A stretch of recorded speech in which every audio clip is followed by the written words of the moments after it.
She sold her last chicken to feed her kids. A trapper bought the whole coop by sundown. The first thing I noticed was her boots. Not her face, not the children hanging back behind her skirt. The boots, left sole peeling away from the upper, held there by what looked like a wrap of baling twine she'd knotted tight around the toe box. She'd done it neat, the way a person does something they don't want anyone to notice, which is usually the first way you notice it. She was standing in the road in front of the feed store with a wooden crate at her feet, and inside that crate were 6 Rhode Island Reds and 1 rooster with a bent tail feather. The rooster was not pleased about any of it. Neither was she, from the look of it, but she was holding herself together in a way that cost something. You could see it in the set of her shoulders, that careful straightness that people get when they're afraid that if they bend even a little, they won't come back up. I'd ridden into Callaway to pick up trap chain and sulfur and a new skinning blade, same as I did about twice a month when the season was running. It was October. The cottonwoods along the creek had gone yellow and the mornings had started cracking hard. I had lines running from the Blackwater breaks east along the ridge above Connell's Draw, and I was doing well enough, not rich, but solvent, which in those years in that country was about as close to rich as most men got. I wasn't looking for anything that day. I want to be straight about that. I wasn't one of those men who wanders into town lonely and hoping. I'd been alone a long while and I had made a kind of peace with it, the way you do when you realize that what you're looking for isn't coming, and the looking itself starts to weigh more than whatever you'd find. I had my lines. I had my cabin. I had a horse I trusted and a dog who didn't ask much of me. That was my life and I wasn't ashamed of it. But I stopped for those boots. I tied the roan at the rail and I came up the boardwalk slow, the way you do when you don't want to startle a person who's already startled. She was talking to Walt Gruber, who ran the feed store and also considered himself something of a merchant prince on account of being the only feed store for 30 miles. Walt had his thumbs in his vest pockets and the expression on his face that meant he was about to disappoint someone and had made his peace with it ahead of time. $2 for the lot, he was saying, and that's generous, Mrs. Aldine, given the time of year. She had her chin up. They're good layers, every one of them. Hens lay less in cold, Walt said, as though she didn't know that, as though she hadn't been farming the same ground as her husband before he died and alone since. $2. $3.50. Walt shook his head, slow, sorrowful, the way a man shakes his head when he's already decided and just wants the ritual of it. $2.15, my final. I don't know what made me do it the way I did. I've thought about it since and I still can't give you a clean reason. It wasn't charity. I've never much liked charity, giving or receiving it.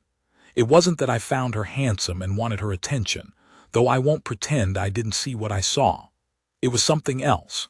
Something about the baling twine on the boot and the way the little girl behind her skirt had her face turned into the wool and was holding on with both fists.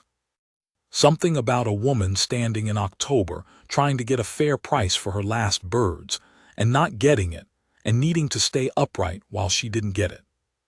"What are you asking?" I said. She turned and looked at me. Her eyes were gray, not blue, gray, the color of river ice before it goes clear. She was maybe 32, 33. Cheekbones you'd remember, some old grief in the jaw that had set it. 6 hens and a rooster, she said. $3.50. I'll take them, I said. Walt made a sound. Now hold on, Cade. She said $3.50, I said.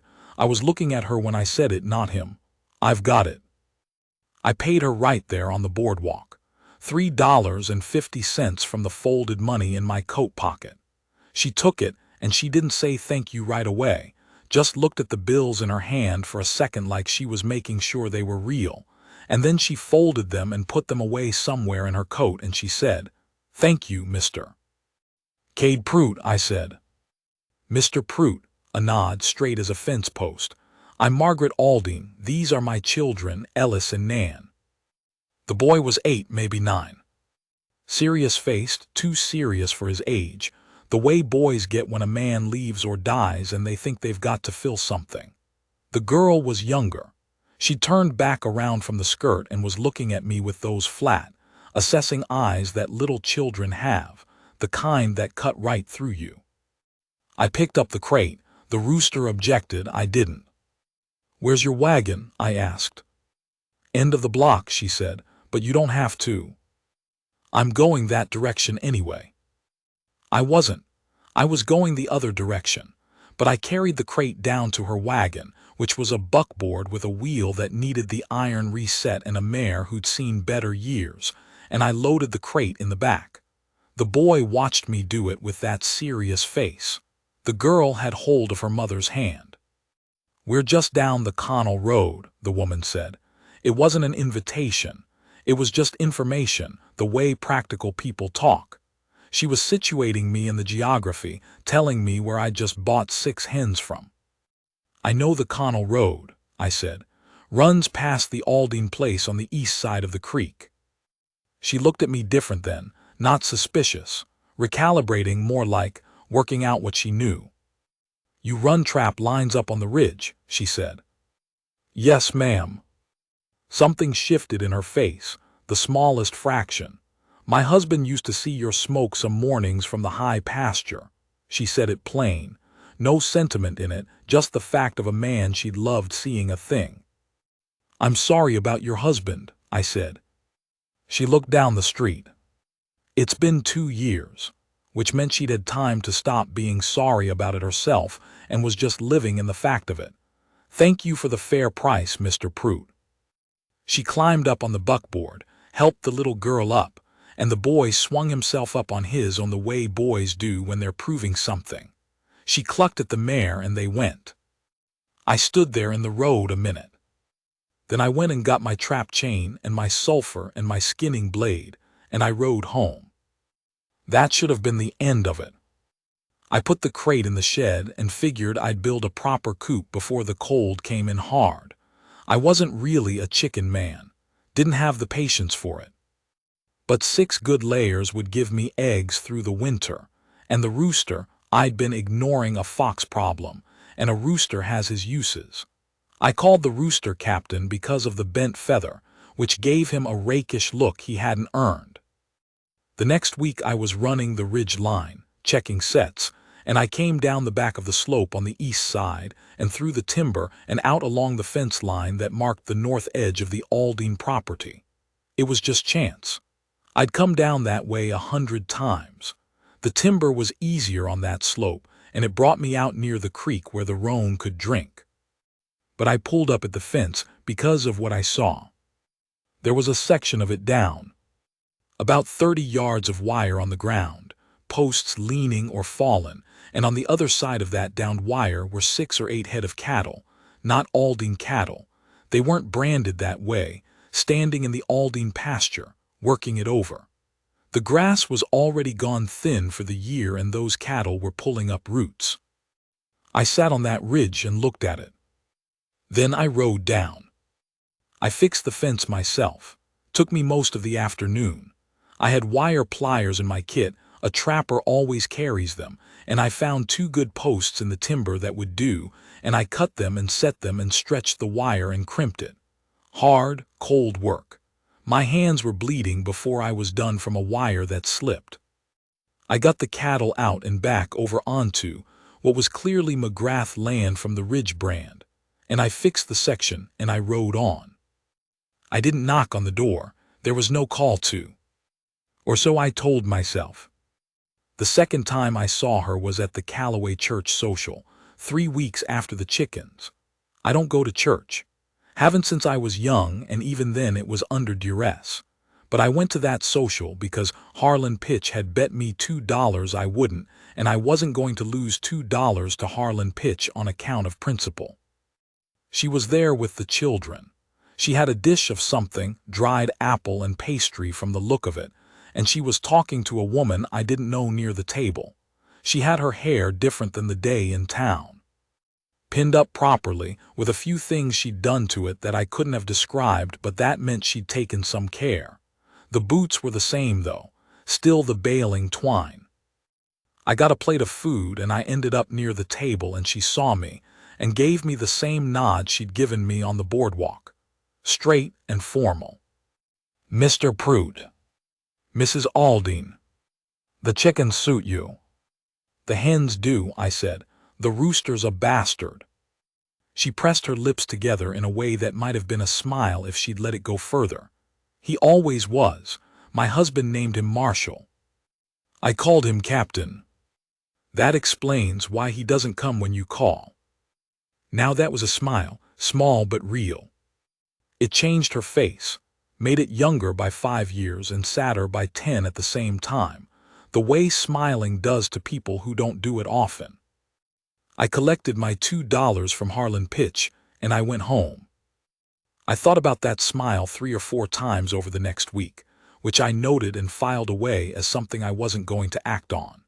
She was a widow with 2 children and a farm that was on thin ice, and I was a man who lived in a one-room cabin alone and had no particular skill at anything except reading land and animals and weather. What she needed was not me. What she needed was a man who could work a farm, who had some capital, who knew how to run cattle and repair things and be present in ways I wasn't sure I knew how to be anymore. I kept running my lines. November came in cold and fast. The creek froze over at the edges and stayed that way. I had a good catch going, beaver and mink, and 1 timber wolf that must have been the last of a pack that used to run the high ridge before the ranches moved up. Good furs. I skinned and stretched and waited for the broker out of Helena who came through in December. And then I came down the east slope again, checking a set I had along the creek bank, and I saw that the fence section was down again. Same section, same cattle. I fixed it again. Took me less time because I knew what I was doing now and I had better materials. I'd cut proper posts back in November and they were seasoned. I stretched the wire tight and this time I drove the posts deeper, 3 feet instead of 2, so it would hold. When I was done and walking back along the fence line to where I'd tied the roan, I heard her voice. She was standing at the gate at the near end of the pasture, maybe 60 yards off, both children behind her. She had a rifle in the crook of her arm, a lever action, old, probably her husband's, held the way a person holds it when they know how to use it but aren't threatening anyone just yet. Mr. Prude, she said. Mrs. Aldine. Is that the second time you fixed that fence? There was no point lying to a woman with a rifle and eyes like that. Yes, ma'am. She looked at the fence. Then she looked at the cattle grazing on what was clearly still the wrong side of the property line, back up on McGrath's bench. Then she looked at me. Those are McGrath's cattle. Yes, ma'am. And you've been chasing them back out. Twice now. She was quiet a moment. The boy had his hand on the fence post and was looking at the wire work. He'd know what a proper fence repair looked like. He'd been watching this place and everything on it the way boys do when they think they're the one responsible. Why, she said. I thought about it. Because the fence needed fixing, I said. She looked at me a long time, that gray look, weighing. Well, she said at last, come in and have some coffee. The kitchen was warm. She'd burned the morning's fire down to coals and built it back up, and the heat came off the iron stove in soft waves. It smelled like wood smoke and something with cinnamon, and the particular smell of a house where children live, wool, and something sweet, and something earthy underneath. The coffee was strong. She set it in front of me in a mug without asking how I took it, which was the right call because I take it plain, and men who need things done to their coffee are men who will probably complain about other things too. She sat across the table from me and both children sat at the end of the table, and the boy did something with a piece of twine, a knot, practicing, and the girl watched me with those flat eyes. The fence has been down before, she said. McGrath's cattle have been through twice before the times you fixed it. I figured. I spoke to McGrath. I waited. He says the fence is on his property line and therefore his responsibility but my problem. She said it flat. No heat. The heat had probably burned off this conversation a while back. He has 2 sons who are unpleasant. His position is that the land on the near side of the creek is arguable, and he intends to argue it in the spring. I understood what that meant. A boundary dispute in that country in those years, with a widow on one side and a man with 2 large sons on the other side, went one way. It went slow and expensive, and then it went McGrath's way, because the law in that valley was not precisely blind. "What does your deed say?" I asked. "Creek Centerline, East Bank," she said. "My husband filed it himself." "You have the filing." "I do." I drank my coffee. The boy had given up on the knot and was now watching me in the same straight-on way his mother had. He had her eyes, that same gray that didn't blink when it should. "What's your name?" I asked him. "Ellis," he said. "You know how to set a fence post, Ellis." He considered whether this was a trick question, decided it wasn't. "Some," he said. "You want to learn the rest."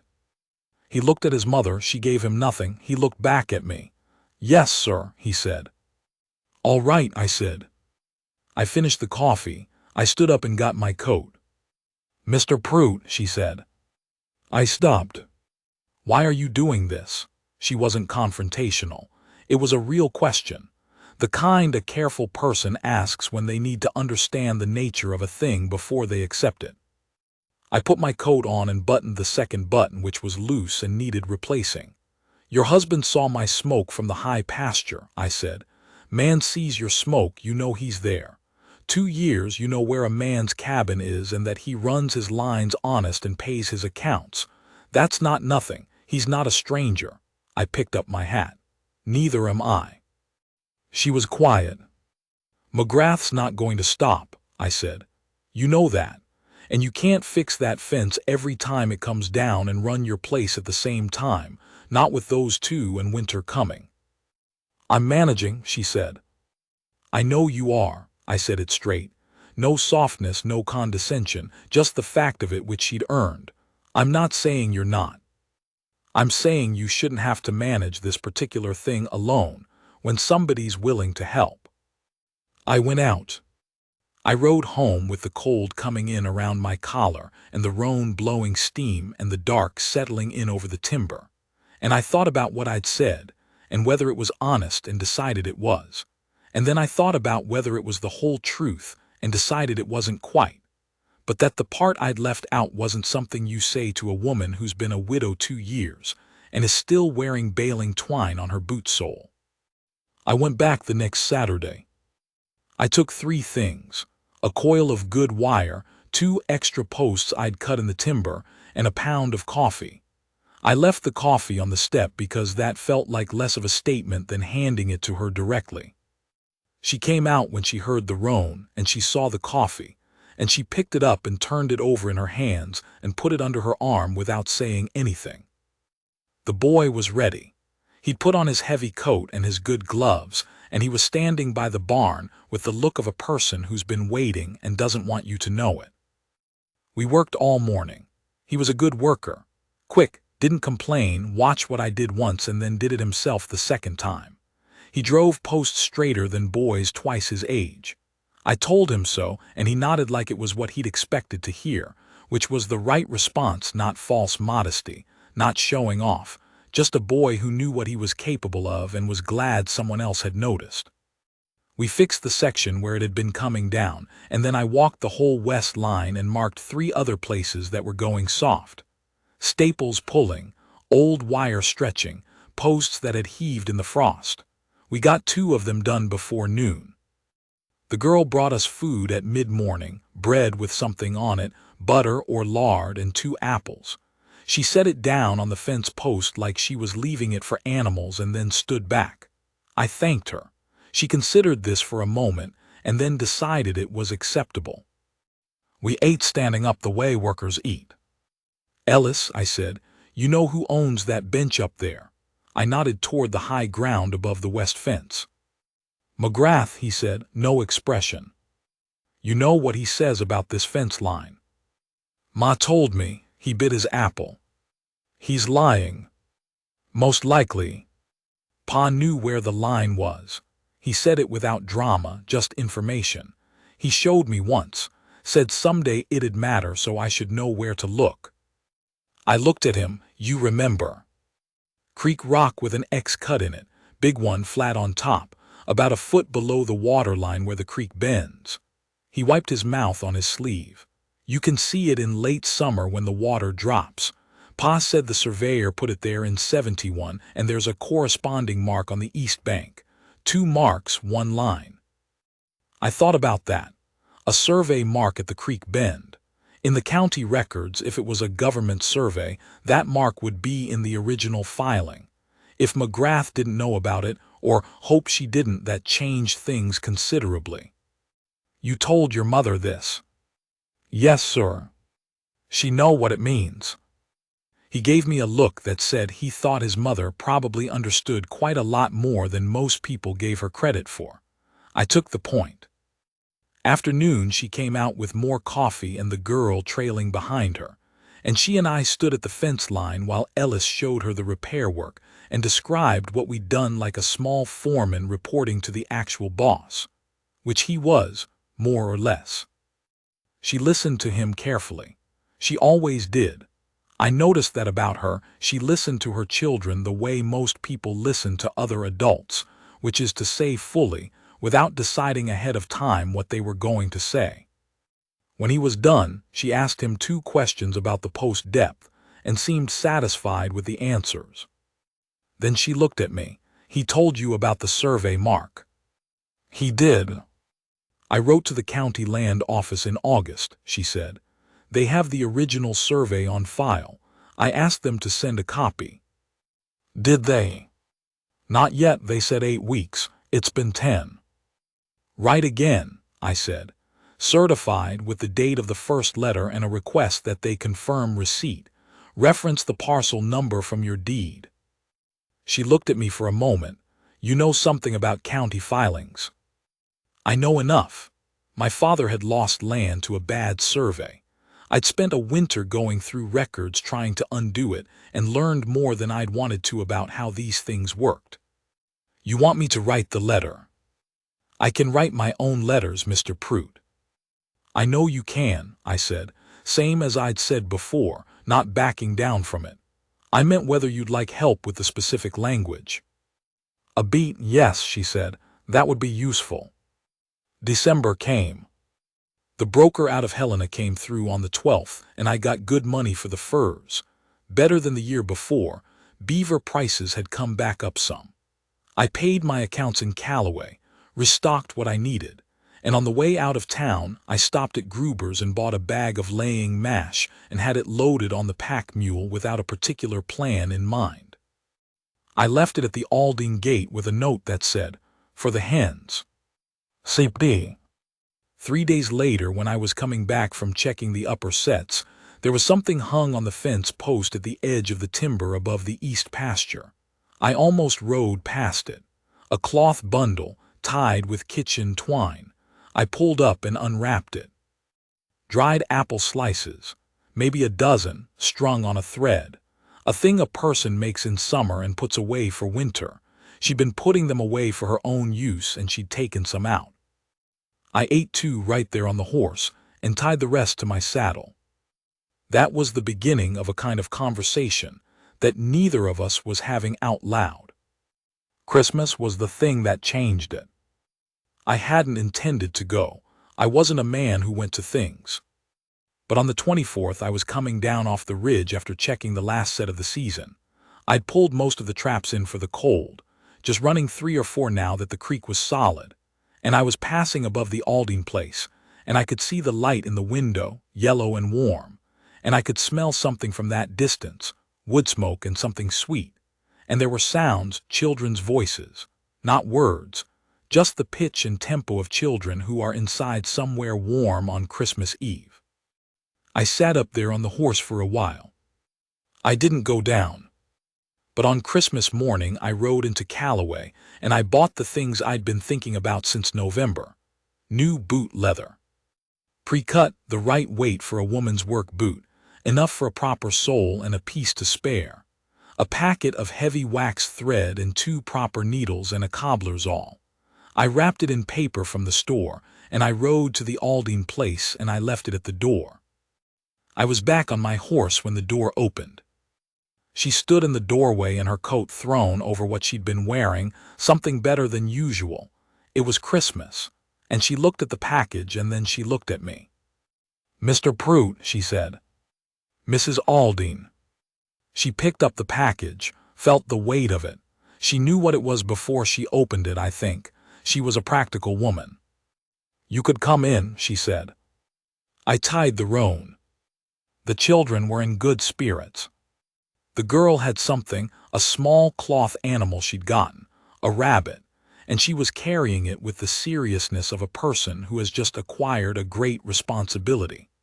The boy had gotten a book and was making a point of not being too excited about it, which meant he was very excited about it. She made coffee and we sat at the table, and the children showed me their things and she opened the leather and looked at it and thanked me in a way that meant something, that had some weight behind it. "I'll make them myself," she said, which wasn't a small thing to say. "I know how." "I know you do," I said. Later, when the children had gone into the other room, she sat across the table from me, and the lamp was between us, and she had both hands around her cup. "What are you doing, Mr. Pruitt?" she asked. Not hostile, not frightened, just direct the way she always was, because she'd lived long enough and hard enough to know that circling around a question didn't make it smaller. I thought about how to answer that. "I've been alone a long while," I said. "Not unhappily, I got used to it, but there are things about it that I started again differently." "Your husband saw my smoke," I said. 6 years I ran those lines and he saw my smoke and I knew he did, and that was something. I didn't know him, but it was something. And when he was gone, I stopped again." She waited. "I knew it before you did," I said. "The smoke stopped. One day his smoke wasn't there from the ridge, and then it wasn't there the next day, and I figured he'd gone to town. But it stayed gone, and I knew." I looked at my cup. "I don't know why I'm telling you that." She was quiet for a while. "I didn't know anyone could see the smoke from the ridge," she said. "From the high bench, in the morning." She put her cup down and looked at her hands. "He'd go up there sometimes, just to look." She said it gently but like a fact. "I never went with him. I should have gone with him more." A pause. "I should have done a lot of things more." "So should I said. We sat there for a while with that. Then the girl came back in with her rabbit and climbed up on the chair next to me, and showed me the rabbit's ears in a way that required my full attention. And the moment broke open into something easier, and we let it go. I stayed for supper. January was hard. Not a killing cold, but the sustained kind that works on you, gray and relentless, the kind that gets into the cabin walls and the hay and the backs of your hands. I kept the lines I was running, though I was covering less ground, and most days I came back in at dark and my face was numb, and the fire in the cabin took an hour to do anything useful. I went to the Aldine place twice a week. Not every day, that would have been too much for both of us. She wasn't a woman who wanted someone underfoot, and I wasn't a man who knew how to be. But twice a week I came and split wood or checked the roof or helped Ellis with whatever the place needed, and she would have coffee ready and sometimes dinner, and we would talk. I learned things about her in pieces, the way you learn things about a country, one ridge at a time, one creek, one draw. Her family had come from Ohio when she was 12. Her father had been a minister, not a good one, and she had learned most of what she knew from her mother, who was a capable woman who died young. She had married Thomas Aldine when she was 19 because he was serious and honest, and because he'd asked her. Not because she was in love with him, she said, though she'd come to love him later. "Love isn't always how it starts," she said, matter of fact. "Sometimes it's what happens after." She asked me about my life, the way people ask about foreign countries, genuinely curious, not certain what she'll find. I told her some of it. My father's land in Missouri and losing it. The years in the territories trapping and working whatever paid. A season I'd spent as a deputy in a town that doesn't exist anymore. The long way around to ending up here, which had not been planned and which I didn't regret. She asked if I'd ever been married. No, I said. She waited to see if there was more. There was a woman in Colorado, a season of something that had wanted to be more and hadn't been, but I didn't say it. No, I said again. She nodded, filed it away, moved on. The boots were done by mid-January. She'd resoled them herself with the leather I'd brought, done it properly, cobbler's stitch, tight and even. She showed me when I came by that Wednesday, just held one up in the kitchen light. Good work, I said. I've done it before, she said. It's not mysterious. No, I agreed, it isn't. She put the boot down. Why boots? She asked. Because it was November, and you were going to walk into winter with baling twine on your sole. She looked at me straight. You noticed that in October. I noticed things, I said. She picked up the boot again, examined the stitching on the back. What else did you notice? I thought about what to say. I noticed that you held yourself together, I said, in front of Gruber. I noticed that it cost you something and you did it anyway. I looked at my coffee. I noticed that about you generally. She was quiet for a moment. Then it gets heavier. Holding yourself together. Yes. I know, I said. She looked at me. The lamp was low, the way she kept it in the evenings to save oil, and in that light she looked tired in a real way, not the tired of one bad night, but the tired of 2 years of not letting yourself put things down. You could put it down sometimes, I said. Not all the way, just, you don't have to hold everything all the time. She looked at me a long time. I'm not sure I know how to do that anymore, she said. You'll figure it out, I said. You figure things out. February brought the county surveyor. I'd written the second letter for her in January, precise, citing the parcel number and the first letter's date and the specific survey landmark, the creek rock with the X, and I'd written a separate letter to a man I knew who'd worked county records in Helena and asked him to nudge the filing clerk, which was the real way these things got done. In February, the surveyor came. McGrath didn't know it was happening until the man was already at the creek with his rod and chain. I rode over the morning he came, not because I'd arranged it, but because she'd sent Ellis up to the ridge fence to let me know, and I rode down and I was there when the surveyor found the mark. It was exactly where Ellis had said. Flat Creek rock, about a foot below the surface on the north bend, the X cut clean and deep, the way government surveyors do it when they mean it to last. The corresponding mark on the east bank was still there too, a blaze on a cottonwood that had grown over it some but hadn't erased it. The surveyor wrote it down in his book and looked at her deed and wrote that down too, and said he'd file his report in 2 weeks. McGrath showed up that afternoon, both sons with him. Big men, the sons, the kind that have been large since they were boys and learned early that it's useful. They rode up to the fence line, and McGrath looked at the surveyor's stakes, and then he looked at her, and then he looked at me. Prute, he said. McGrath. He worked his jaw. You got no stake in this. I've got a stake in fair dealing, I said. I said it quiet, not looking for anything, just saying the thing. McGrath looked at the survey stakes again. He was calculating, you could see it, whether there was another play, whether the surveyor could be talked to, whether anything was still arguable. He was the kind of man who calculates these things because he's been calculating them all his life, and sometimes it works. He looked at his sons. Then he looked at me again. Whatever he saw didn't encourage him. He turned his horse and rode back up the bench, sons following, and he didn't say anything else. She was standing at my shoulder, not behind me, not hiding, at my shoulder where a partner stands. Thank you, she said.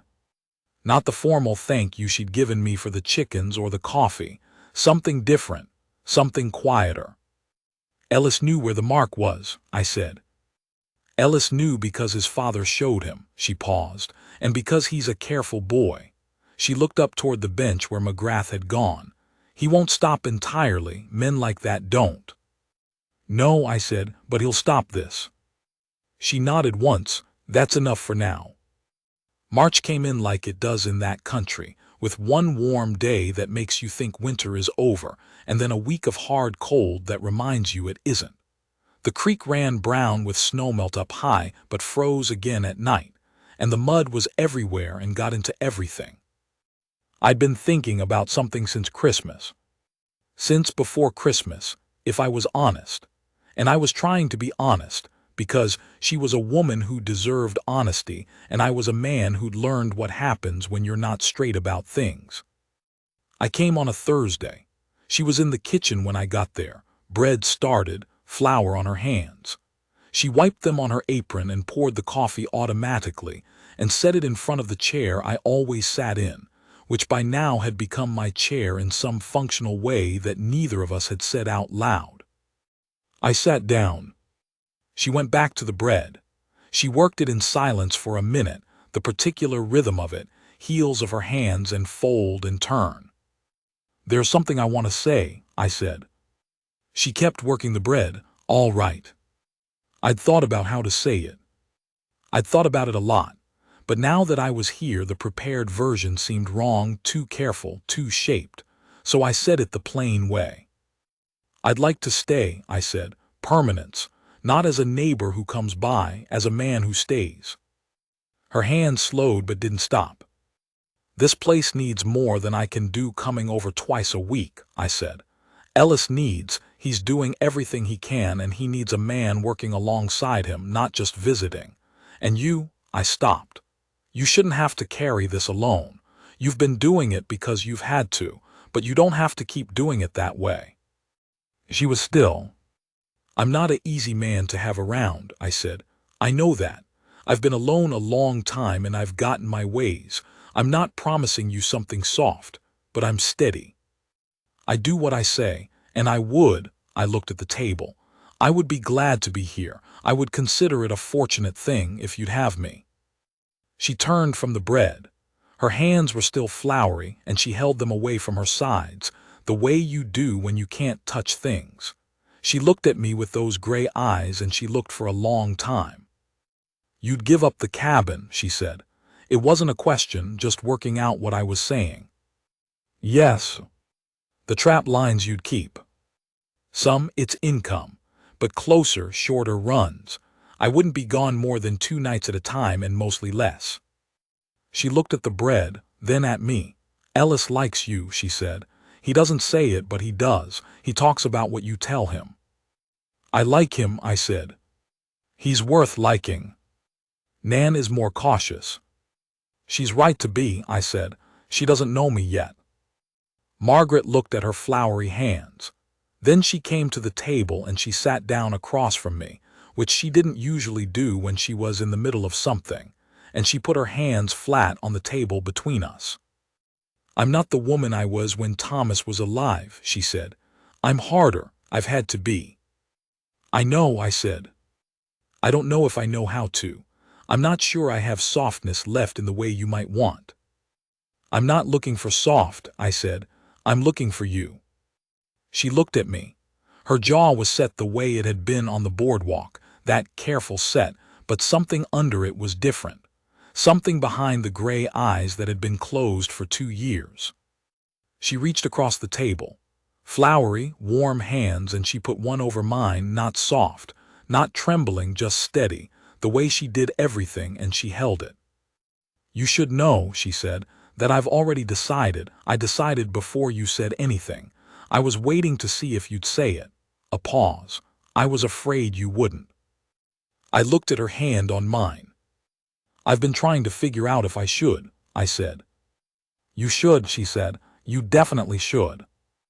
We were married in April, when the mud had dried enough that people could get to the church without losing a horse. It was a small thing. Ellis stood up with me, which was his idea and which I told him I'd consider an honor, and I meant it. Nan stood with her mother and held the flowers, wildflowers they'd picked that morning, 3 kinds, one of which neither of them knew the name of, and she watched the whole proceeding with those flat assessing eyes, and at the end she came and stood next to me and took my hand, which was not something I'd expected and which nearly undid me. Harlan Pitch was there. He told me afterward that he'd known in October. I told him that was not possible because in October I hadn't known myself. He said that was exactly what he meant. We brought my things over from the cabin the next week. There wasn't much: trapping gear, tools, a few books, the good rifle and the pistol, some clothes. I went back one more time alone, just to stand in it and look at what it had been. A small room, a stove, a bunk, a table, 6 years of mornings, not bad years, not wasted, just finished. I rode out and I didn't look back, which is not to say I didn't feel it. I did. But feeling it and looking back are different things, and I've always thought you're allowed to feel what you feel without making a ceremony of it. That summer Ellis and I built the fence proper, not repairs, a new line on the west side where the old one had been marginal from the start. Corner posts sunk deep, stays spaced right, good wire tensioned correctly. We did it over 2 weeks, morning to midday, and it was the best fence I'd ever built because he was working beside me, and he drove every third post, and he knew, by the end of it, how to set a corner brace correctly, which is the part most men never learn. McGrath's cattle never came through again.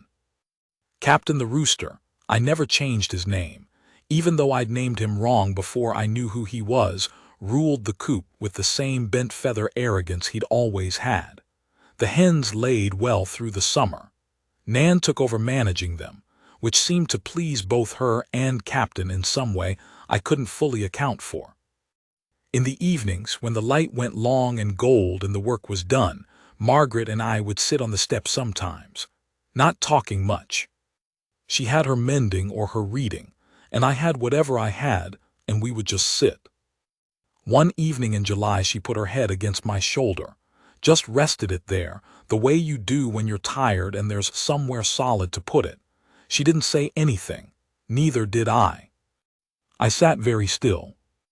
Not because I was afraid of breaking something, because I wanted to hold it right, that weight against me, the evening light on the pasture, the sounds of the children somewhere in the barn doing whatever children do in barns at dusk.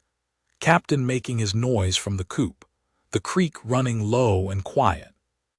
My line work that summer went up on the near ridge only close, 2 or 3 hours out at most. I wasn't willing to go further.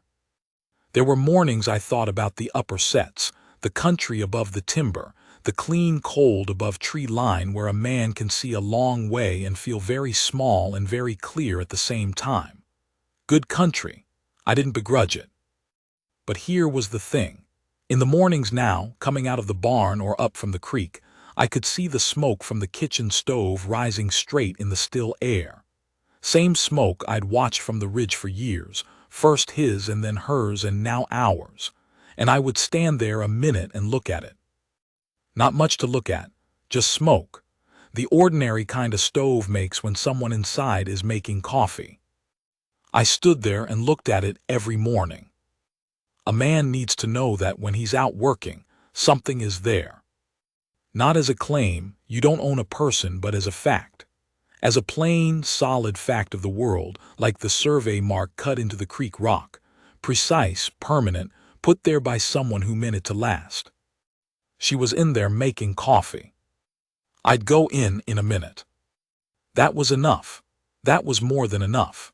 After everything, the years, the country, the long way around, that was the whole of it, and it was a good thing to have, and I was a man who knew what a good thing was when he was standing in it. I always had been. It just took me a while to find the right ground.